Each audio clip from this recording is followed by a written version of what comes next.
Hi. இந்தியாவுக்கு இன்னமும் spin bowling problem இருக்குது. இதுதான் டாபிக். இதை வச்சு தான் இன்றைக்கி நம்ம வந்து அனாலிசிஸ் ஸ்டார்ட் பண்ண போகிறோம். ஓகேவா? நேற்று இந்தியாவுக்கு நமக்கு மேட்ச் நடந்துச்சு. இந்தியா ஃபஸ்ட்டு பேட்டிங் பிடிச்சாங்க. ஃபஸ்ட்டு 6 ஓவருக்கு 100 ஆல்மோஸ்ட் அடிச்சிட்டாங்க. ஸோ நம்ம என்ன எக்ஸ்பெக்ட் பண்ணோம், அதுக்கப்புறம் வந்து மிச்சம் 14 ஓவர் இருக்குது. மினிமம் 250 வரும்னு எதிர்பார்த்தோம். பட் எராஸ்மஸ் வந்தார், பவர் பிளே முடிஞ்சு அடுத்தவனே வந்தார், இஷான் கிஷன் தூக்குனார். ஓகேங்களா?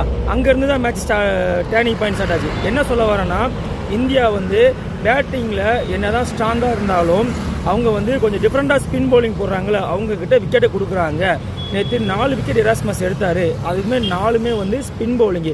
சாதாரண எராஸ்மஸ் ஒரு நபிவியா டீமில் இருக்கிற அவங்கக்கிட்டே நம்ம வந்து 4 விக்கெட் ஸ்பின்னில் கொடுத்தோம்னா அடுத்த மேட்ச் பாகிஸ்தான் கூட நடக்க போகுது. பாகிஸ்தானில் வந்து ஒரு டிஃப்ரெண்ட்டான ஒரு ஸ்பின் பவுலரை வந்து கண்டுபிடிச்சாங்க. அவர் நல்லா டாலாகவும் இருக்கார், பாலை நிப்பாட்டு வெறுமையாக போடுறாரு. 78 கிலோமீட்டர் ஸ்பீடில் தான் பாலே போடுறாரு. நீ என்ன தான் ஓங்கி அடித்தாலும் பால் போகவே போகாது. அவரை எப்படி டாக்டில் பண்ண போகிறாங்க? இதுதான் இன்றைக்கோட டாபிக்கேவும். ஓகேங்களா? ஸோ நேற்று இந்தியா மேட்ச் நடந்ததில் இந்தியா வந்து ஆல்மோஸ்ட் 93 ரன் வித்தியாசத்தை ஜெயிச்சிட்டாங்க. ஓகேங்களா? என்ன சொல்ல வரேன்னா, இந்தியா வந்து இதுக்கு ஜெயிச்சது வந்து நம்பியா கூட ஓகே அக்செப்டட். பட் ஜெயிச்சது வந்து இதுக்குள்ளே வந்து டாப் ஹையஸ்ட் டிஃபரன்ஸ் ரன்ஸில் ஜெயிச்சிருக்காங்க. அது ஒரு ரெக்கார்டு, ஓகே அக்செப்டட். பட் ஏன் நேற்று இந்தியா ஃபஸ்ட்டு பேட்டிங் பிடிச்சி 210 தான் அடித்தாங்க.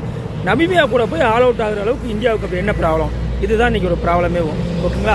ஸோ நான் என்ன சொல்ல வரேன்னா, இந்தியா வந்து பேட்டிங்கில் அட்டாக்கிங்காக தான் ஆடுவோம்னு சொல்கிறாங்க.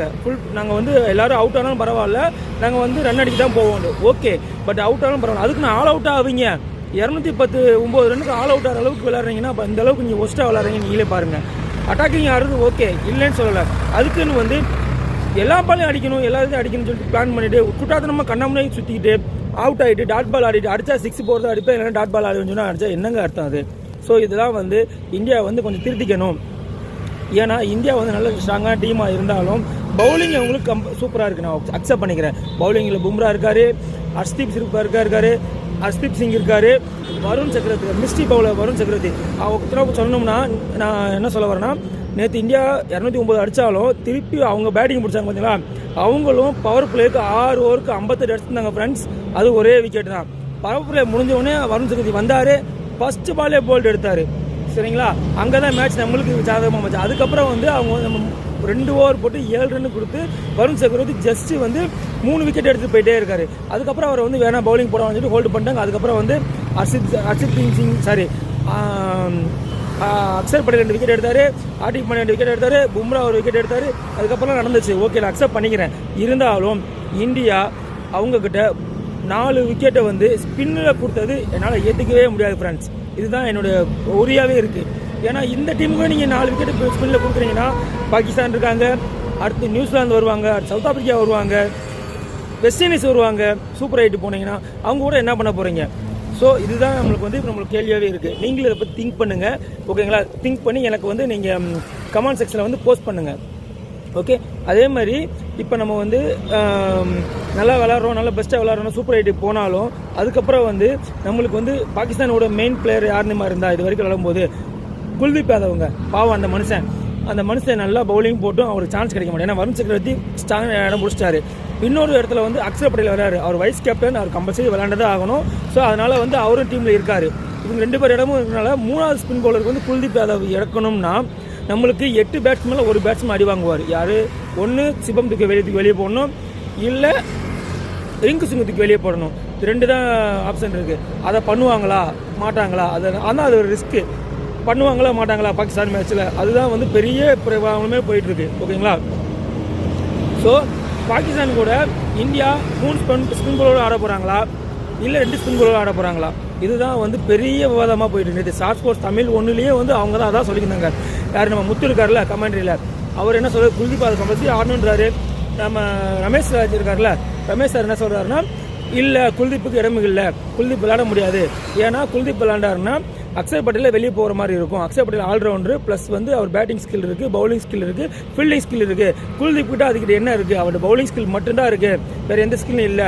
அதனால் ஒரே ஒரு ஸ்கில்லை மட்டும் வச்சுக்கிறதுனால இந்தியா வந்து ரெஃபர் பண்ண மாட்டாங்க. இந்தியாவோட பிளான் 8 பேட்ஸ்மேன் கம்பல்சரி இருக்கணும்.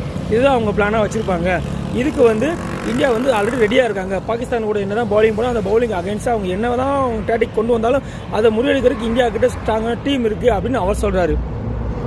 என்னதான் இருந்தாலும் இந்த வாட்டி பாகிஸ்தான் வந்து மேட்ச் நடக்க போகிறது வந்து கொழும்புல ஸ்ரீலங்கா பிச்சில் அவங்க 2 மேட்ச் ஆல்ரெடி விளையாண்டு முடிச்சிட்டாங்க. 2 மேட்சுமே அங்கேயே தான் விளையாடுறாங்க. ஓகேங்களா? ஸோ ஆல்ரெடி அவங்களுக்கு வந்து அந்த பிச்சோட கண்டிஷன் தெரிஞ்சிருக்கும், எப்படி பால் போகுது, எப்போ பால் வந்து அதிகமாக ஸ்விங் ஆகலை, எல்லாமே அவங்க அனலைஸ் பண்ணிருப்பாங்க. இந்தியா என்ன அந்த கிரவுண்டில் ஒரு மேட்ச்சில் விளையாடல, ஃபஸ்ட்டு மேட்ச்சு பாகிஸ்தான் கூட தான் விளையாட போகிறாங்க. அது வந்து பாகிஸ்தானுக்கு அட்வான்டேஜ். ஏன் சொல்கிறேன்னா, போன வேர்ல்டு கப் 2024 இந்தியா கப் அடிச்சாங்கல்ல, அப்போ ஹாஸ்ட் டீம் யாருன்னா பாகிஸ்தான் தான்.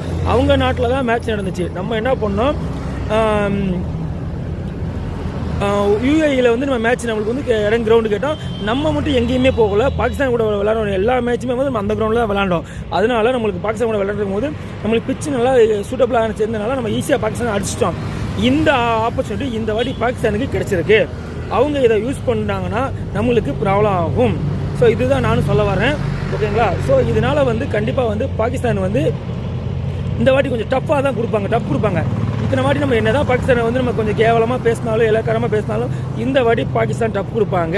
பேட்டிங்கும் நல்லா ஸ்ட்ராங்காக இருக்காங்க, பவுலிங்கிலும் ஸ்ட்ராங்காக இருக்காங்க, ஃபீல்டிங்கும் சூப்பராக ஃபீல்டிங் பண்ணுறாங்க. மாதிரிலாம் பாகிஸ்தான் ஃபீல்டிங் கிடையாது, இப்போ நல்லா ஃபீல்டிங் பண்ணுறாங்க. ஸோ நல்லா ஸ்ட்ராங்காக இருக்காங்க, எல்லாமே நல்லா ஸ்ட்ராங்காக இருக்காங்க. அதிகமாக பாகிஸ்தான் வந்து இந்தியாவோட மேட்ச் வந்து 15th நடக்குதுல்ல சண்டே, அந்த மேட்ச் வந்து ரொம்ப ரொம்ப ரொம்ப ரொம்ப இன்ட்ரெஸ்ட்டாக இருக்கும். அப்போ 2 மேட்ச் யார் ஜெயிச்சாலும் தோத்தாலும் அவங்களுக்கு பிரச்சனை இல்லை, அவங்க ஆல்ரெடி குவாலிஃபை ஆகிட்டாங்க. அது ஒரு பக்கம் இருக்கட்டும், அது இன்னொரு பட் இந்தியாவும் பாகிஸ்தான் நடக்க வேண்டிய மேட்ச் யார் ஜெயிப்பாங்கன்னு சொல்லி உலகமே எதிர்பார்க்கும், எல்லா டீமும் வாட்ச் பண்ணுவாங்க. அது வந்து அவங்க 2 பேத்துக்கும் வந்து கிரிக்கெட் சம்மந்தம் மட்டும் இல்லாமல் கிரிக்கெட்டுக்கு அப்பாற்பட்டு நடக்கிற இது. ஸோ அதனால் வந்து அவங்க 2 பேருமே வந்து ரொம்ப ஸ்ட்ராங்காக பிளான் பண்ணுவாங்க. நீங்களும் அதை பற்றி என்ன நினைக்கிறீங்கன்னு சொல்லி கமெண்ட் செக்ஷனில் போஸ்ட் பண்ணுங்கள். ஓகேங்களா? என்னோட ப்ரிடிக்ஷன் நான் சொல்லட்டுமா ஃப்ரெண்ட்ஸ்? என்னோட ப்ரிடிக்ஷன் பார்த்து அபிஷேக் சர்மா உடம்பு சரியில்லை. அபிஷேக் சர்மா கம்பல்சரி பாகிஸ்தான் மேட்ச்சில் வந்தே ஆகணும். ஓகேங்களா? சஞ்சு சாம்சனுக்கு வாய்ப்பு கொடுத்தாங்க, போன மேட்ச் நல்லா ஸ்டார்ட் பண்ணார். பட் அன்ஃபார்ச்சுனேட்லி அவர் ஃபிளிக் அடிக்க சொல்லிட்டு அவுட் ஆகிட்டார். ஓகேங்களா?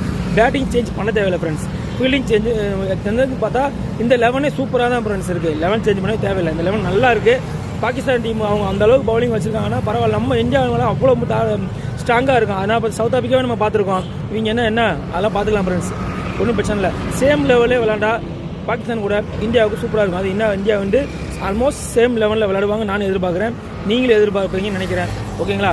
Thank you friends. என்னோடய பிடிச்சிருக்கான்னு பாருங்கள், என்னோடய கமெண்ட் செக்ஷனில் வந்து கன்ஃபார்ம் பண்ணுங்கள். ஓகேங்களா? நான் ரெகுலராக வீடியோ போடுறேன், என்னோடய வீடியோ கண்டினியூஸாக பாருங்கள். ஓகே, லைக் பண்ணுங்கள், சப்ஸ்கிரைப் பண்ணுங்கள் ஃப்ரெண்ட்ஸ். தேங்க்யூ.